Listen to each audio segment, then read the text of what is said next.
Systemic world is not objective or subjective, but more than the blend of both.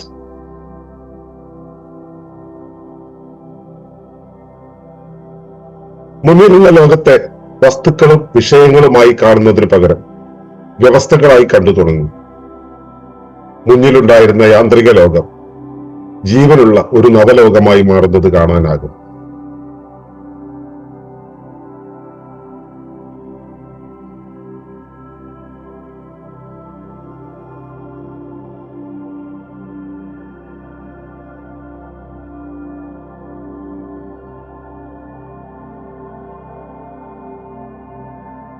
തുടർന്ന് കാണുന്നതിന് മുമ്പായി ഈ വിഷയം ഇഷ്ടമായെങ്കിൽ ഒന്ന് ലൈക്ക് ചെയ്യുക, കമന്റ് ചെയ്യുക, ഷെയർ ചെയ്യുക.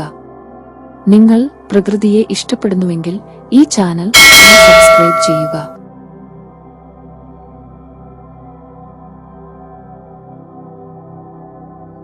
ഏവർക്കും നമസ്കാരം. ശുഭകരമാകട്ടെ, ദിനം സന്തോഷകരമാകട്ടെ, സൗഖ്യകരമാകട്ടെ. അനുഭവങ്ങളും അനുഭൂതികളും നമ്മെ ഏവരെയും നയിക്കുമാറാകട്ടെ. ജീവിതത്തെ ചന്തമാക്കാനായിട്ടാണ് നമ്മുടെ എല്ലാവരുടെയും ശ്രമം, ആഗ്രഹം.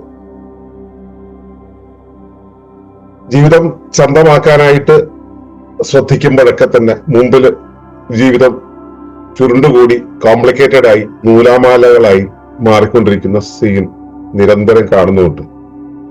പിന്നെ നമ്മളിങ്ങനെ പല മാനേജ്മെന്റ് തന്ത്രങ്ങളും അറിയുന്നവരായതുകൊണ്ട്, ആധ്യാത്മിക പാഠങ്ങളിലൂടെ കടന്നുപോയവരായതുകൊണ്ട്, നമ്മൾ പ്രബുദ്ധരായതുകൊണ്ട് നമ്മൾ അതിനെയൊക്കെ അങ്ങ് അതിജീവിക്കും.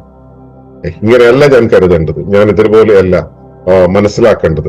ഞാൻ ഒരു പ്രശ്നം വന്നു കഴിഞ്ഞാൽ പ്രശ്നത്തെ സ്വീകരിക്കാനാണ് ഗുരുക്കന്മാരൊക്കെ പറഞ്ഞിരിക്കുന്നത്. പ്രശ്നത്തെ സ്വീകരിക്കുന്നു എന്നൊക്കെ പറഞ്ഞിട്ട് നമ്മളിങ്ങനെ കുറെ തന്ത്രങ്ങൾ കാണിച്ചിട്ട് നമ്മളത് ആ വഴി അങ്ങ് പോകും. ഈ നൂലാമാലകൾ ഉണ്ടാകുന്നതില് നമ്മുടെ കാഴ്ചപ്പാടിന്, നമ്മുടെ പ്രകൃതിയുടെ തെരഞ്ഞെടുപ്പിന്, അങ്ങനെയുള്ള കുറെ കാര്യങ്ങൾക്ക് അതിനകത്ത് റോളുണ്ട്. എന്താണെങ്കിലും ഈ നൂലാമാലകൾ ഉണ്ടാകുന്നത് എന്തോ ആയിക്കോട്ടെ, നമ്മൾ അതിനെങ്ങനെ കാണുന്നു എന്നുള്ളതിനൊരു പ്രത്യേകത ഉണ്ട് എന്നുള്ളത് നമുക്കറിയാം. നമ്മൾ എങ്ങനെയാണ് കാര്യങ്ങളെ കാണുന്നത്, ജീവിതത്തിൽ ഉണ്ടാകുന്ന നൂലാമാലകളെ നമ്മൾ എങ്ങനെയാണ് കാണുന്നത് എന്നുള്ളത് അതിനെ സമീപിക്കുന്ന കാര്യത്തിൽ മാറ്റം വരുത്തും, അല്ലെ?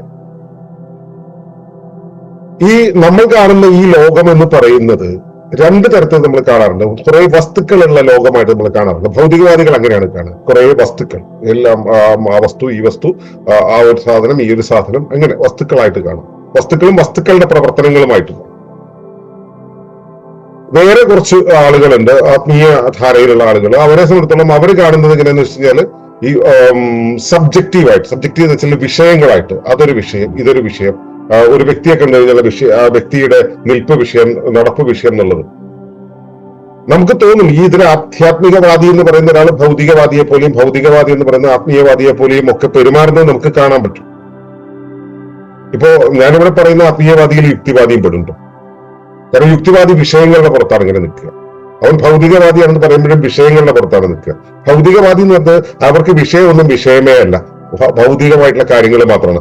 ശരീരം കാര്യം, ഭക്ഷണം കാര്യം, പണം കാര്യം, അതുപോലുള്ള കുറച്ച് കാര്യങ്ങൾ മാത്രമാണ് അവരുടെ കാര്യങ്ങൾ. എന്നാൽ ഈ വിഷയങ്ങളും വസ്തുക്കളും അല്ലാതെ ഇവയുടെ ചേർച്ചയിൽ അതിനും അതീതമായി നിൽക്കുന്ന കുറെ കാര്യങ്ങളുണ്ട്. ഇപ്പൊ നമ്മുടെ ജീവിതത്തെ എടുക്കുക. നമ്മുടെ ജീവിതത്തിൽ നമ്മുടെ ശരീരം മാത്രമാണ് നമ്മുടെ ജീവിതം എന്ന് പറഞ്ഞാൽ അല്ല. നമ്മുടെ ശരീരത്തിന്റെ ജീവൻ എന്ന് പറയുന്ന പ്രക്രിയ ഉണ്ട് നമുക്ക്.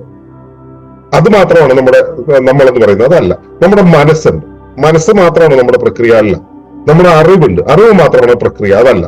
നമ്മുടെ അനുഭവങ്ങളുണ്ട്, അനുഭവങ്ങൾ മാത്രമാണ് നമ്മുടെ പ്രക്രിയ, അതല്ല. ഇതെല്ലാം കൊടുത്തിട്ട് ബന്ധങ്ങൾ, പശ്ചാത്തലങ്ങൾ, കാലം, നമ്മുടെ ലക്ഷ്യം, ഉദ്ദേശ്യം, ഇങ്ങനെ ഒരുപാട് കാര്യങ്ങളുണ്ട് നമ്മുടെ ഉള്ളിൽ. ഇവയെല്ലാം ചേർത്തിട്ടാണ് നമ്മൾ ആവുന്നത്. അപ്പോ ഞാൻ എന്നുള്ള ആ ഒരു അവസ്ഥയെ എന്റെ ശരീരമായിട്ടോ, എന്റെ മനസ്സായിട്ടോ, ജീവനായിട്ടോ, അറിവായിട്ടോ, ചൈതന്യമായിട്ടോ, എന്റെ സ്ഥലകാല ഭവങ്ങളായിട്ടോ, എന്റെ പശ്ചാത്തലമായിട്ടോ, എന്റെ സാഹചര്യങ്ങളായിട്ടോ, എന്റെ ബന്ധങ്ങളായിട്ടോ ഒക്കെ കണക്ട് ചെയ്ത് നോക്കുമ്പോ ഇതിൽ ഏതെങ്കിലും ഒന്നല്ല, അല്ലെങ്കിൽ ഏതെങ്കിലും ഒന്നിലധികം കാര്യങ്ങളല്ല നമ്മൾ ഇതെല്ലാം കൂടെ ചേർന്ന ഒരു ബ്ലെൻഡാണ്. ബ്ലെൻഡ് എന്ന് വെച്ച് കഴിഞ്ഞാൽ എല്ലാം കൂടെ ചേർന്ന ഒരു അവസ്ഥ. ഈ എല്ലാം കൂടെ ചേർന്നൊരവസ്ഥ എന്നുള്ളത് നമ്മുടെ ഉള്ളിൽ കണ്ടറിയുമ്പോൾ തന്നെ നമുക്ക് ഒരുപക്ഷെ ഒരു അങ്കലാപ്പ് തോന്നാം, അല്ലെങ്കിൽ അത് ശരിയാണല്ലോ എന്ന് തോന്നാം. പക്ഷെ ഇവയെല്ലാം കൂടെ ചേർന്ന് വേർതിരിക്കാനാകാത്ത രീതിയിൽ ഇതെല്ലാം കൂടെ ചേർന്നിട്ടാണ് നമ്മൾ എന്നുള്ളത് മനസ്സിലാക്കേണ്ടതുണ്ട്.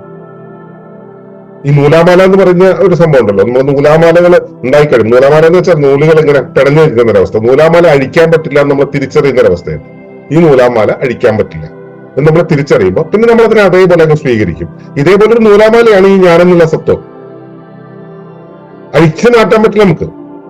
ഇതിന് ഓരോന്ന് എന്റെ ശരീരം മാറ്റി, മനസ്സ് മാറ്റി, എന്റെ ജീവനെ മാറ്റി ഇങ്ങനെ നിർത്താൻ പറ്റില്ല. ഇതെല്ലാം കൂടെ ചേർന്ന എല്ലാം കൂടെ ഒറ്റക്കെട്ടായിട്ടുള്ള ഒരു നൂലാമാലയാണ് നമ്മുടെ ശരീരം എന്ന് പറയുന്നത്. അപ്പോ അങ്ങനെയുള്ള ഒരു ശരീരത്തില് ഏതെങ്കിലും ഒരു ഭാഗത്തെ പ്രശ്നം, ഏതെങ്കിലും ഒരു ഭാഗത്തെ സുഖം, ഏതെങ്കിലും ഒരു ഭാഗത്തെ ശരി എന്നൊരു അവസ്ഥയില്ല. ഇതെല്ലാം കൂടെ ചേർന്നാണ്. അതിനാണ് ഹോളിസ്റ്റിക് ആയിട്ട് കാണുക അല്ലെങ്കിൽ സമഗ്രമായി കാണുക എന്ന് പറയുന്നത്. അങ്ങനെ സമഗ്രമായി കാണുമ്പോൾ നമ്മൾ ഇതിനെ വിളിക്കേണ്ടത് ശരീരമെന്നോ മനസ്സെന്നോ ജീവനെന്നോ അല്ലല്ലോ, മറ്റെന്തോ ചേർത്ത് വിളിക്കണം. അതിലിപ്പോ സാധാരണ രീതിയിൽ ഇപ്പൊ എന്നെ സന്തോഷം എന്ന് വിളിക്കും, നിങ്ങളെ വർഗീസ് എന്നോ പ്രദീപ് എന്നോ ഷൈനി എന്നോ രാജേന്ദ്രൻ എന്നോ വിളിക്കും. അത് ആ വിളിപ്പേരാണ്. പക്ഷെ അതിന് അത്തരത്തിലുള്ള ഒരു സ്വത്വത്തെ നമ്മൾ മൊത്തത്തിൽ എന്താണ് വിളിക്കുക? അതിനെ വ്യവസ്ഥ എന്നാണ് വിളിക്കുക. ഇതൊരു ശരീരം എന്ന് പറയുന്നതിന് പകരം, ഇതൊരു മനസ്സാണെന്ന് പറയുന്നതിന് പകരം, ഇതൊരു ജീവനാണെന്ന് പറയുന്നതിന് പകരം, ഇതൊരു ആത്മാവാണെന്ന് പറയുന്നതിന് പകരം ഇതിനെ മൊത്തത്തിൽ ചേർത്തിട്ട് നമ്മളൊരു വ്യവസ്ഥ എന്ന് വിളിക്കും. അപ്പൊ മുമ്പിൽ കാണുന്ന ആ ഒന്ന് വ്യവസ്ഥയാണെന്ന് നമ്മൾ മനസ്സിലാക്കുന്ന ഒരവസ്ഥ. ഞാൻ വ്യവസ്ഥയാണെന്ന് മനസ്സിലായതുപോലെ തന്നെയാണ് എന്റെ മുന്നിലുള്ളത്. എന്റെ മുന്നിൽ കാണുന്ന പ്രദീപും ഷൈനിയും വർഗീസും ദർശനും രാജേന്ദ്രനും ബിന്ദുവും എല്ലാം